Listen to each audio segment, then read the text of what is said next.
Yeah, I don't know, oh boy. Okay, this is probably the hardest part of calculus.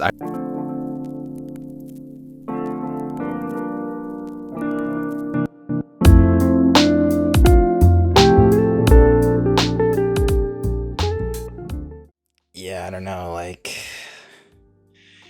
the precise definition of limits. Oh boy. Okay, this is probably the hardest part of calculus, I would say.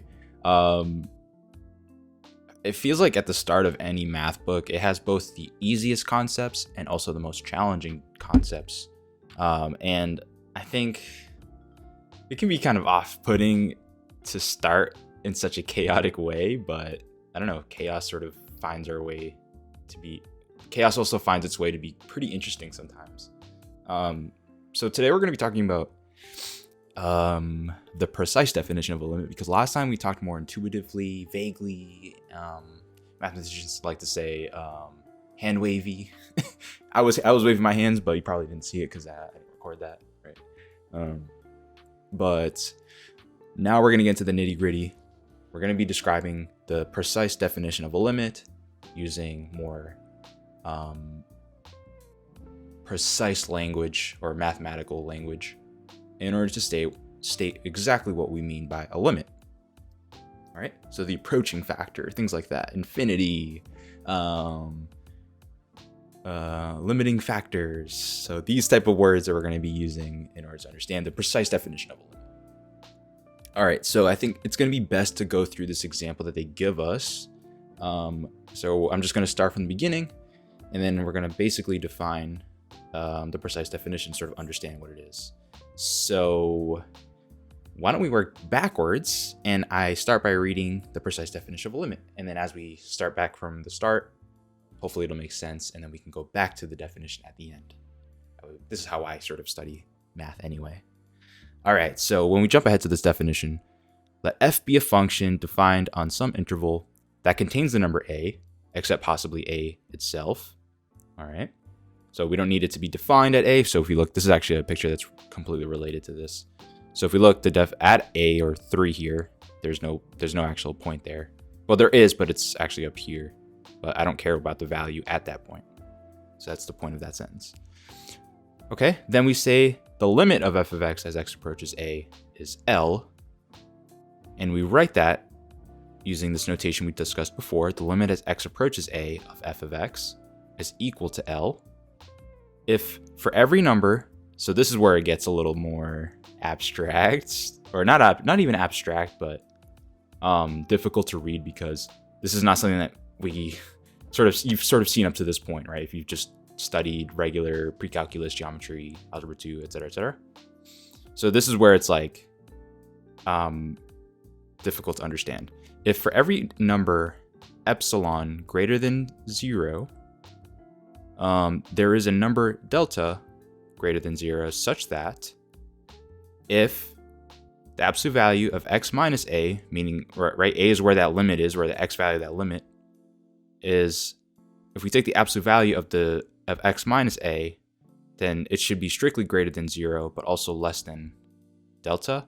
So if we have this statement, which is true, then we also know that the absolute value of f of x minus L, the limit, is also less than epsilon. So even me reading this out right now, this has like no meaning, right? It's hard to understand this just seeing it, right? Seeing a picture, though, is way more useful. So think of a as 3 here, and then we're going to think of f of x, or f at x, f of a equal to 5, right? The limit. I'm sorry, so the limit. So if we look, right, if we think about the absolute value, it's double-sided, meaning there's positive value and there's also negative values, because it's a symmetric function, right? The parent function of the absolute value is a symmetric function. It's an even function. Is it even? I don't know if it's even, but it's definitely symmetric with respect to the y-axis. So that means that if I plug in a value, let's say 3, then there's another value, -3, which has the same exact value, right? The absolute value of 3 is the same as the absolute value of -3. So we can kind of think of this, we can kind of think of like a small area around 3, right? plus or minus delta. If I go delta to the right, delta is a number, by the way. It's a positive number. So if I do 3 plus delta, that's going to be right here. And if I take 3 and subtract delta, I'll be right here. So it's like symmetric. It's mirrored. And so what this definition is saying that if I have x minus a, if I find a delta such that x minus a, if I take the absolute value of that, then it's going to be strictly less than delta, but also greater than 0, meaning it can be small. And if we have that, then it's necessarily true that that if I take f of x and then subtract L, then that should be within epsilon as well. So, all right, I'm at 5. If I add epsilon, I can also subtract epsilon, and I'm also in that region. The limit is still within that region, that same region that was defined over here. Okay. And so later on, we'll talk about something that's called continuity, which sort of basically will help understand this definition a little better. But all right, so let's walk through this example and let's see what exactly is happening or what this actually means. So let's see what the motivating example is. To motivate the precise definition of a limit, let's consider the function. So we're given a piecewise function here. F of x is equal to 2x minus 1 if x doesn't equal 3, and then 6 if x equals 3. All right, so let me write down that function here.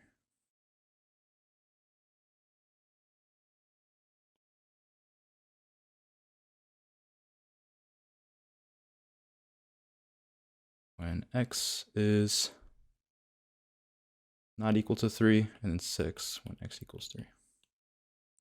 All right, so the, piecewise functions tell you everything you need to know about the function, really, the way I see it, right? If x is not equal to 3, we're just going to have this line, which is 2x minus 1, and if x equals 3, it's going to equal to 6. One thing you can basically see right away is what the value is at x equals 3, right? Well, right, by definition, the function says it's going to be 6, but what happens if I plugged it inside of the first function, right? Well, 2 times 3 minus 1, that's 6 minus 1, which is 5.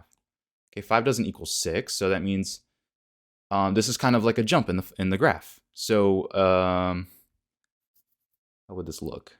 It would look something like 2x plus or minus 1, so rough sketch here. And then let me make some room here. Erase this piece. So let's say at x equals 3. So let's say this is 3. There's going to be a hole there. And instead of it being at 5, it's going to be at 6. Okay, so that's how it looks. All right. So there's our function. Intuitively, it is clear that when x is close to 3 but not equal to 3, then f of x is close to 5, right? So that's kind of what's saying. That's like saying at this point that the limit intuitively looks like it's going to be 5, but the actual value is 6. All right. Okay, so we can actually write that precisely. The limit as x approaches 3 of f of x is equal to 5. Okay. So to obtain more detailed information about how f of x varies when x is close to 3, we ask the following question. How close to 3 does x have to be so that f of x differs from 5 by less than 0.1? Okay, that's some strange language. What does that mean? Okay, so how close to 3 does x have to be so that f of x differs from 5 by less than 0.1? So this is sort of connecting two pieces of the puzzle. What I mean by that is it's asking for what value,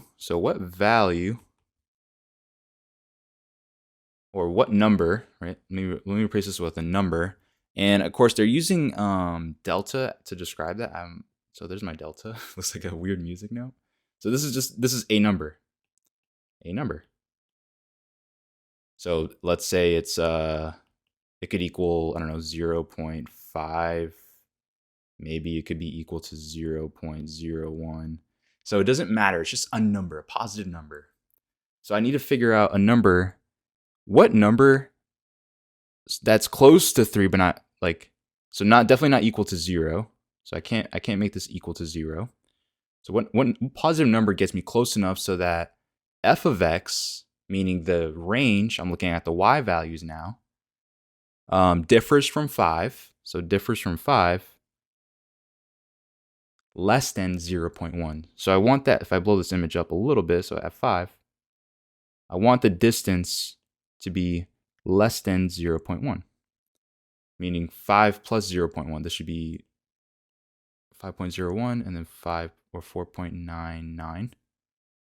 Basically, I want to find a value of epsilon right here, which will strictly keep the limit or the difference around 5 or on f of x within 0.1. Okay, so I'm like restricting it. So I need to find that value of delta, which has to do with the x values. So essentially, what the problem is asking is saying the distance from x to 3 is the absolute value of x minus 3, and the distance from f of x to 5 is f of x minus 5 in absolute value. So our problem is to find the number delta such that the absolute value of f of x minus 5, right? This is exactly what it's asking for. When is this less than 0.1? If, right, we're assuming that x minus 3 is less than delta, right? X can't equal to 3, obviously. Okay, and it's strictly positive. We're talking about distance here. So essentially, we want to know, so strictly, x minus 3 is going to be bounded between delta and 0. All right. So now the next part says, notice that if 0 is less than the absolute value of x minus 3 is less than 0.1 divided by 2. So they're taking 0.1 and dividing it by 2, and you get 0.05. Then, so it says the absolute value of f of x minus 5 is equal to, right, f of x is 2x minus 1, because x doesn't equal 3, right? We're assuming that x doesn't equal 3, so it's going to be 2x minus 1, as given by the domain, minus 5. Simplify that, you get the absolute value of 2x minus 6. You can factor out the 2, right? And then, well, you end up with what the domain was, which was x minus 3. So you have 2 times x minus 3. We started with f of x. Now we have x minus 3. And, well, we know that this is strictly less than 0.05, right? Assuming we find a distance that's less than 0.05. And so when we do that, we find out that we get 0.1. Okay?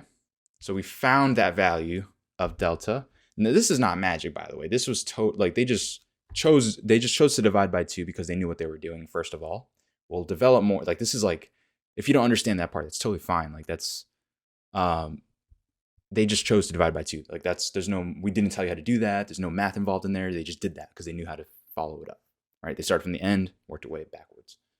But look, as you can see, we end up with finding what we wanted. We wanted that f of x minus 5 to be less than 0.1, which is exactly true, only if this value of delta is 0.05. And we can further do this. We can further notice that this one is strictly less than this one, right? If I decide to make it even smaller, it makes the y values also smaller. Smaller. And it's just really good, right? If I'm going to decide to shrink something on the right side, then I also want it to shrink. The fact that it shrinks even more on the left side is a good way to basically, there's something called error tolerance. So if I can shrink this one really small, then this one's going to be even smaller. It's going to be even closer. And that's super useful, right? If I can just, if I want to worry about something that's a little, if I affect this one and this one is an even better version of that, right? If I gave you like $100 here, but then you got $1,000 here, right? Then I only have to give you so much, right? The more I give you, the more you're going to get in return. And it's exactly what's happening here. And we want that in math with limits. Okay. And so what we end up seeing is that if f of x minus 5 is less than epsilon, if x minus 3, the absolute value of x minus 3 is less than delta, which is equal to epsilon over 2, then strictly the y values are less than epsilon. Okay. And then if you manipulate some absolute values, then you realize that you're just that distance, delta, from 3 and from left to 3, or whatever your a value is. And then f of a, we can think of the epsilons, which are actually 2 times delta, double the distance. All right, so now let's come back to the definition of a limit, the formal definition, right? So, definition. If we have the limit as x approaches a of f of x equal to L, well, this is only true if for every, and then in math, if we want to write for every or for all, we write an upside down A. So for all epsilons or positive numbers, right? Epsilon's greater than 0. There exists, it's a backwards E, a delta, so a number delta, also greater than 0, such that, again, so this is weird. So if you know a little bit about computer science, this is sort of like a weird it's like a chain reaction, or it's like having multiple if statements within a definition. So this was like something I was not very akin to when I first started doing math, but you can kind of look at each piece of this definition individually. So right now, I just started with writing, if for every epsilon greater than 0, there exists a delta greater than 0, such that, so now we go to the next one. So now we can just completely focus on this next if statement. If the absolute value of x minus a is less than delta, but also greater than 0, then f of x minus L is strictly less than epsilon. Okay. Again, so like if I have something, if I tell you that this distance, no matter which epsilon I choose, there's going to be a delta such that when this is true, when I know that there's a value of delta such that the absolute value of x minus a is less than delta, then precisely with the y values, it's going to be strictly less than epsilon. Okay, and that's true for any epsilon. Okay, so if I choose to make this one smaller, this one's going to also get even smaller. Okay, and that's the definition of a limit. So that's not going to be super useful. It's not going to be super useful in the study of calculus, like single variable calculus, right? If I jump ahead, I don't really need the precise definition of a limit, but it's important to understand the mathematics of what we're doing. And so this is the formal way to understand what we're doing. It's like very concrete. But from now on, after today, we're going to be doing calculus in an intuitive approach, and sort of getting to understand, the algebra, the geometry behind it. But no, we're not going to be using this definition. This definition is more useful in higher level mathematics, such as real analysis, which is like the higher level of calculus where we're doing theoretical proofs of calculus, basically. So we're basically proving what we're doing in this book with real analysis. So you don't really need that until you get there. But it's, again, I just wanted to do this sort of to understand what's actually happening mathematically speaking.